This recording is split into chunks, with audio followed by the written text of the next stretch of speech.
Buen día. Muy bien, bien, gracias por la invitación. Sebastián, lo primero, ¿cuán real crees que sea este escenario? Yo voy a citarte, por ejemplo, al presidente de la Asociación de ISAPRE, que ha dicho todas las ISAPRE están en riesgo de quebrar en pocos meses, dice Gonzalo Simón. ¿Lo ves real?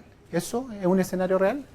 A ver, efectivamente hay un escenario de mucha estrechez económica. En el fondo tenemos casi 18 meses en los cuales se gasta más de lo que entra y eso siempre genera problemas de estabilidad para cualquier compañía. Entonces, sin duda estamos frente a un escenario de mucho riesgo, yo no diría para las ISAPRES, sino más bien para las personas afiliadas a la ISAPRES, que sus compañías, sus ISAPRES no les puedan cumplir con sus obligaciones de financiar sus licencias médicas, de financiar sus tratamientos y de pagarle a los prestadores. Sin duda está ese riesgo y los efectos de este fallo pueden contribuir a que ese riesgo se materialice más temprano de lo que hubiéramos esperado. Y te voy a hacer una pregunta que es bien ciudadana, que dicen, oye, en estos 10 años han ganado todos los años, siempre hay utilidades, hay ganancias de la ISAPRE. ¿Cómo en 2 años, si consideramos lo último que está ocurriendo, van a perder esa capacidad que tenían de recibir dinero y al punto de hablar de quiebra? ¿Es viable eso? ¿Es real? Sí, yo me imagino que te han preguntado varias veces lo mismo. Claro, es como difícil de explicar. Ahora, lo que pasa es que estas compañías no son intensivas en patrimonio, en bienes de capital, sino básicamente tiene que ver con flujos de dinero, en el fondo, entrada y salida. Las utilidades son básicamente cuando entra más de lo que sale. Pero cuando una compañía, durante no solamente un tiempo largo, sino que además con mucha incertidumbre respecto del futuro, tiene más gastos que lo que ingresa, obviamente que se desequilibra. Y alguien podría decir, bueno, lo que deberían hacer es poner plata los controladores para poder equilibrar esas finanzas. Y algunas lo han hecho. La pregunta es, ¿hasta cuándo tú estás dispuesto a poner plata si lo que te dicen es que te quieren sacar del mapa, que no tienen una gran perspectiva? Por lo tanto, en el fondo, contar con que pongan plata, en el fondo, es no reconocer cómo funciona un poco la realidad de las cosas. Finalmente, el tema es cómo lograr que se logre cierto equilibrio para permitir una transición más o menos ordenada al modelo de salud que optemos en los próximos años. Porque lo que sí está claro, más allá de la incertidumbre financiera de las ISAPRES hoy día, es que el escenario va a cambiar. Independiente del resultado del plebiscito, claramente hay cambios urgentes que hacer en el modelo de aseguramiento privado y sin duda también en el sector público. Ahora, tú hablas, digamos, que independiente de la ISAPRE acá, lo que importan son los afiliados y ahí la pregunta, en virtud, insisto, de las declaraciones que se hacen, de una posibilidad de que algunas ISAPRES quiebren, es qué va a pasar, o qué pasaría en ese escenario con el afiliado, qué pasaría con su cobertura, la pierde inmediatamente, ¿qué debería ocurrir particularmente en ese caso? A ver, el escenario de mayor crisis no se da de un día para otro. En el fondo la superintendencia monitorea distintos indicadores de liquidez, de patrimonio, de garantías, y lo que se produce en el fondo frente a un escenario de inestabilidad financiera es que alguno de esos indicadores se deteriore a tal punto que la superintendencia le diga a la ISAPRE, oiga, ¿qué sucede aquí? Presenten un plan para mejorar, que se llama plan de ajuste y contingencia, en el fondo, ¿cómo va a salir de esta crisis que suponemos o esperamos que sea momentánea? Y por lo tanto, no se produce necesariamente de un día para otro el proceso.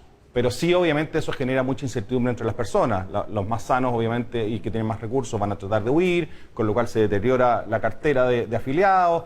Los prestadores dicen, a ver, yo a esta ISAPRE parece que no la voy a tratar de la misma manera porque se están demorando los pagos. Entonces se genera una crisis muchas veces que se potencia a sí misma por las reacciones, muchas veces naturales, que tienen las personas, los prestadores. Por lo tanto, lo que debería pasar es que frente a ese escenario sea la autoridad la que asuma el desafío, en el fondo, de dar la tranquilidad suficiente, de tomar las medidas, probablemente también obligar a las ISAPRES a tomar ciertas medidas para darle continuidad operacional y que puedan seguir justamente cumpliendo con sus obligaciones frente a los afiliados y frente a los prestadores de salud. A ver, puede ser inviable tomando en cuenta el escenario que tú planteabas en la primera respuesta, es decir, que ya hay bastante claridad que el sistema tal cual como está va a cambiar. Pero puede ser, en el caso de que quiebre una ISAPRE, que otra ISAPRE tome la cartera de clientes. Sí, eventualmente. Hoy día no está establecida la obligación de las otras ISAPRES de adquirir esa cartera de afiliados. Y eso pasó hace unos 20 años cuando quebró Vida Plena, pero por ejemplo, para el caso de Más Vía no estaba esa posibilidad y fue otra que voluntariamente lo asumió.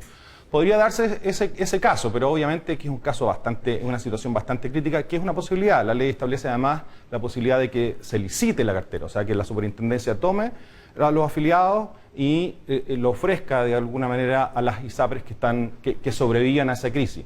El problema que tiene el sistema es que no hay una situación puntual, como en su momento fue Vida Plena o Más Vida. Aquí lo que tenemos es un problema estructural del sistema, que tiene que ver con un marco normativo que está completamente obsoleto. Ya, pensando en que de alguna manera el sistema terminaba tal cual está, y también es parte de la discusión que se estableció con lo que va a ocurrir en materia constitucional, que fueran de alguna manera un seguro complementario. Las personas, como tú decías, que eventualmente quisieran fugarse del sistema, que quisieran tomar determinaciones, tienen un límite. Las que tienen preexistencia o los que son mayores de 65 años, no es tan fácil para ellos. De hecho, no pueden en algunos casos acceder a seguros complementarios. ¿Qué pasa en ese caso particular? Bueno, eso es parte de las incertidumbres que no han sido despejadas. ¿Qué pasa con las personas que tienen preexistencia? ¿Qué pasa con las personas que hoy día ya hacen un esfuerzo por estar afiliada al sistema con su 7%, incluso pagando un poquito más, o con su 7%? Hay casi un tercio de afiliados que le basta con su 7% de cotización obligatoria. Y a ellos no se les está respondiendo qué va a pasar con ellos. Van a tener que probablemente pagar más para poder seguir manteniendo su actual situación. ¿Qué pasa con las personas que generan excedentes? Van a perder sus excedentes y van a tener que poner más de su bolsillo. Todos esos temas, en el fondo, esa incertidumbre, son razonables, hasta ahora no han sido despejadas, y sin duda para las personas con preexistencia es la situación más crítica. Particularmente, imagínate las personas que llevan 30 años o más pagando un plan de salud en la confianza de que cuando lo necesiten, ese plan de salud va a estar ahí disponible para ellos. Ven con temor, razonable, que no van a poder gozar en el fondo en la época de más necesidad de los derechos a que se supone que tenían garantizados por contrato y por ley. Y ahí es un tema que es crítico para lo que hemos denominado o hemos hablado tanto de la transición, o sea, que esas personas efectivamente puedan seguir gozando razonablemente bien de las prestaciones a que tienen derecho. Ya, y en el escenario, insisto, todo esto es hipotético, pero que estamos reaccionando de alguna manera a las declaraciones que se hacen, y me parece que los cotizantes de alguna manera dicen, bueno, ¿qué va a pasar en todos estos escenarios? En el caso, por ejemplo, volviendo al inicio de la pregunta, si llegara a quebrar un ISAPRE, en el caso de los tratamientos, ¿los cotizantes de ese ISAPRE pueden mantener el tratamiento sin ningún tipo de problema? ¿La tiene que recoger otro? Por ejemplo, ¿FONASA debería hacerse cargo en ese caso? ¿Qué funcionaría en un caso práctico de ese tipo? A ver, una persona que está bajo tratamiento hoy día está en una situación de cautividad, que se llama. En el fondo, esa persona hoy día no se puede cambiar en ISAPRE, y no es tan simple, además, para el prestador aceptar que esa persona entre en una situación en la cual los contratos que están vinculados a ese plan de salud son distintos. Sin duda se pueden producir situaciones que pueden ser muy complejas para las personas, muy complejas. Incluso si una persona se ve obligada a migrar a FONASA, la gran pregunta es cómo FONASA se va a hacer cargo de esas personas sin alterar la lista de espera de las otras personas que están en la misma condición y que ya son afiliadas a FONASA, que muchas de ellas están todavía también esperando atención. Eso es parte de las incertidumbres que tienen que despejarse, si no lo que vamos a ver es una situación realmente crítica para muchas personas que hoy día están mirando con temor justamente todas estas alertas que se están levantando. Ahora, antes de la eventualidad de la quiebra, está la posibilidad de una delicada situación económica. Y en ese sentido, ¿sientes tú que se pueden poner, por ejemplo, en riesgo el pago de las licencias médicas? O sea, el gasto en licencias médicas ha sido explosivo en términos de aumento. Hoy día en el FONASA representa casi el total de las cotizaciones, se está yendo prácticamente todo a pago de licencias médicas. Y en ISAPRE, que solíamos decir que eran casi 2 de los 7 puntos de cotización, ya está superando los 3 y llegando casi a los 4 puntos. O sea, prácticamente la mitad de la cotización se está yendo a licencias médicas. Y de hecho, ese es parte de los problemas de sangría del sistema de salud hoy día, porque es plata que destinada a prestaciones de salud se está destinando básicamente a otra cosa, que es aseguramiento para financiar justamente el reposo. Y el riesgo en general no es solo respecto de esas personas, sino respecto de todo el sistema. O sea, las ISAPRES en el fondo tienen sus obligaciones pecuniarias, básicamente subsidio y financiar las prestaciones de salud. La situación actual pone en riesgo ambos escenarios, ambas prestaciones, finalmente, ambas obligaciones de las ISAPRES. Y esa es la situación crítica. Ya, y Sebastián, un poco para ir cerrando, En términos de recomendación respecto a la discusión que estamos llevando, es decir, ¿hay alguna certeza? El sistema va a cambiar en cuanto a lo que conocemos ahora, pero ¿qué es lo que habría que hacer rápidamente para que ese cambio sea de la mejor manera? ¿Qué tipo de incertidumbre de las que hablabas tú se tienen que resolver y tener claridad para el país en general, pero particularmente para los cotizantes de la ISAPRE? ¿Qué se tiene que solucionar pronto, mucho antes de hacer este cambio del que se está hablando? A ver, a mi juicio no es que esté todo perdido. En el fondo, más allá de que hay que estar razonablemente preocupado, las autoridades en el fondo son las que tienen que estar ocupadas en ver cómo se canaliza esta crisis de la mejor manera posible.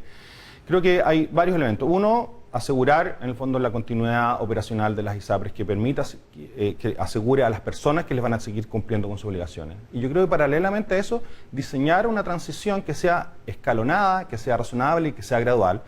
Y en tercer lugar, creo que hay un gran desafío de modernización del sector público y de la capacidad que tenga el sector público para recibir a más de 3 millones de personas que están en ISAPRE sin afectar la atención que hoy día está dando y no todo lo contrario. En el fondo, cómo asegurarle a esos 3 millones, pero también a los 14 millones que están en FONASA, que su situación de salud va a ser resuelta en un futuro sistema. ¿Y en el corto plazo sientes tú, por ejemplo, que FONASA tiene la capacidad de recibir a los cotizantes de ISAPRE? No, yo creo que no.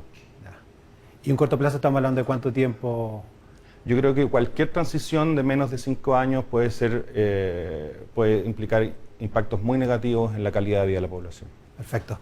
Sebastián Pavlovich, muchísimas gracias por el tiempo y por esta que es una conversación que te aseguro están teniendo todos de alguna manera cuando se escuchan estos titulares de la eventualidad de que pueda producirse una quiebra en alguna ISAPRE. No, sin duda. No es la mejor conversación para un domingo en la mañana, pero sin duda es parte de las preocupaciones razonables que afectan la vida de las personas. En el fondo, no solamente en el fondo sus seres queridos también están enfrentando muchas veces situaciones de incertidumbre y es bueno en el fondo que podamos equilibrar y pensar en el fondo quizás colectivamente también y ver cómo reaccionan nuestras autoridades y también el sector privado a los desafíos que el actual escenario nos plantea a todos. Está sobre la mesa absolutamente. O sea, muchas gracias. Encantado. Buen día. Nosotros vamos a seguir